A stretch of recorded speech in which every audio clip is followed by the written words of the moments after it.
அமெரிக்க அதிபர் Donald Trump தலைமையிலான அமெரிக்க வெளியுறவு கொள்கையில ஏற்பட்ட மாற்றங்களுக்கு மத்தியில அரசியல் களத்துல கூட்டணிகள் மாறி வரும் சூழல்ல பிரதமர் Narendra Modi Netherlands, Sweden, Norway மற்றும் இத்தாலி நாடுகளுக்கு பயணம் மேற்கொண்டுள்ளார்.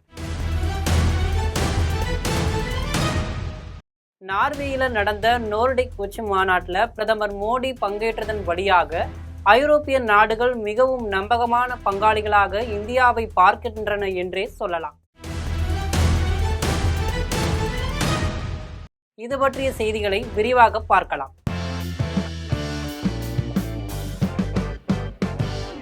பிரதமர் மோடியின் ஐரோப்பிய பயணத்தின் போது ஸ்வீடன் நாட்டுடன் ஒரு முக்கிய ஒப்பந்தம் மேற்கொள்ளப்பட்டது.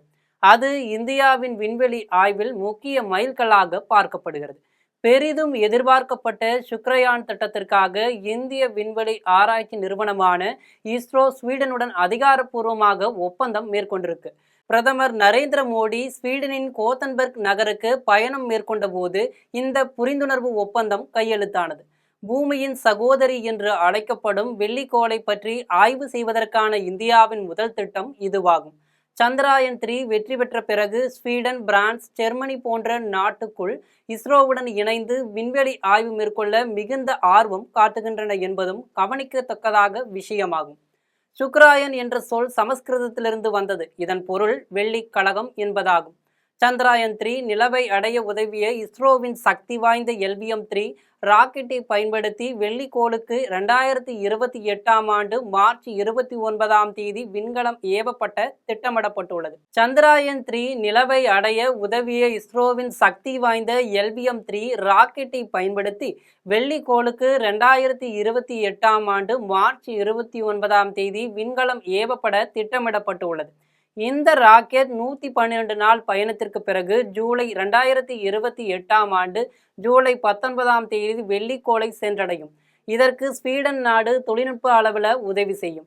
வெள்ளிக்கோள் பூமியின் மிக அருகில இருக்கு. பூமியை போன்று அதே அளவு பரப்பளவு கொண்டது. ஆனால் வெள்ளிக்கோள் மிகவும் வெப்பம் கொண்டது.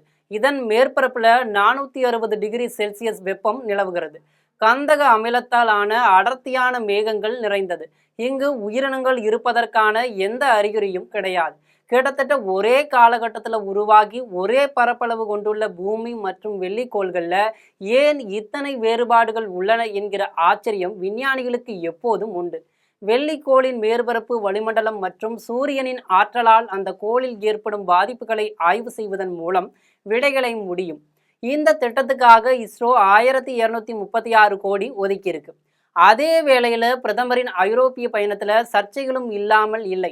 பிரதமர் நரேந்திர மோடியை நார்வேயில் இருந்தபோது அவரை பாம்பாட்டியாக சித்தரித்து இனவெறி கேலி சித்திரம் ஒன்றை நார்வே செய்தித்தாள் ஒன்று வெளியிட்டது பரபரப்பை ஏற்படுத்தியிருக்கு. ஓஸ்லோவில் இருந்து வெளிவரும் ஆப்டன் போஸ்டன் என்ற பத்திரிகையில் இந்த கேலி சித்திரம் வெளியிடப்பட்டிருக்கிறது. மேலும் ஒரு புத்திசாலி மற்றும் சற்றே எரிச்சலூட்டும் மனிதர் என்கிற தலைப்பும் இந்த கேலி சித்திரத்துக்கு கொடுக்கப்பட்டிருந்தது. பண்டைய காலத்துல இந்தியாவை பாம்புகள் நிறைந்த தேசம் என்று ஐரோப்பியர்கள் கருதினர். பிரதமர் மோடியும் கடந்த 2014ஆம் ஆண்டு அமெரிக்காவில் பேசிய போது இந்தியாவை பாம்பாட்டிகள் நிறைந்த தேசமாக வெளிநாட்டினர் கருதுவதாக கூறியிருந்தார். மோடியின் கருத்தை குத்திக்காட்டும் இனத்துல நார்வே பத்திரிகை இத்தகைய கேலி சித்திரத்தை வெளியிட்டதாக தெரிகிறது. இந்த கேலி சித்திரம் அந்நியர்கள் மீதான வெறுப்பை காட்டுகிறது.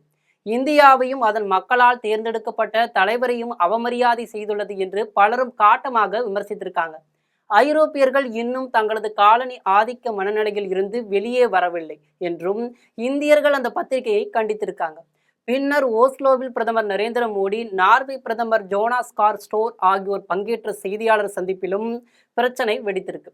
செய்தியாளர் சந்திப்பின் போது பிரதமர் மோடி இந்தியாவில் நடக்கும் மனித உரிமைகள் பற்றி ஏன் ஊடகங்களின் கேள்விகளுக்கு பதிலளிப்பதில்லை என நார்வே பத்திரிகையாளர் ஹெல்லிங் பகிரங்கமாக கேள்வி எழுப்பியிருக்கார்.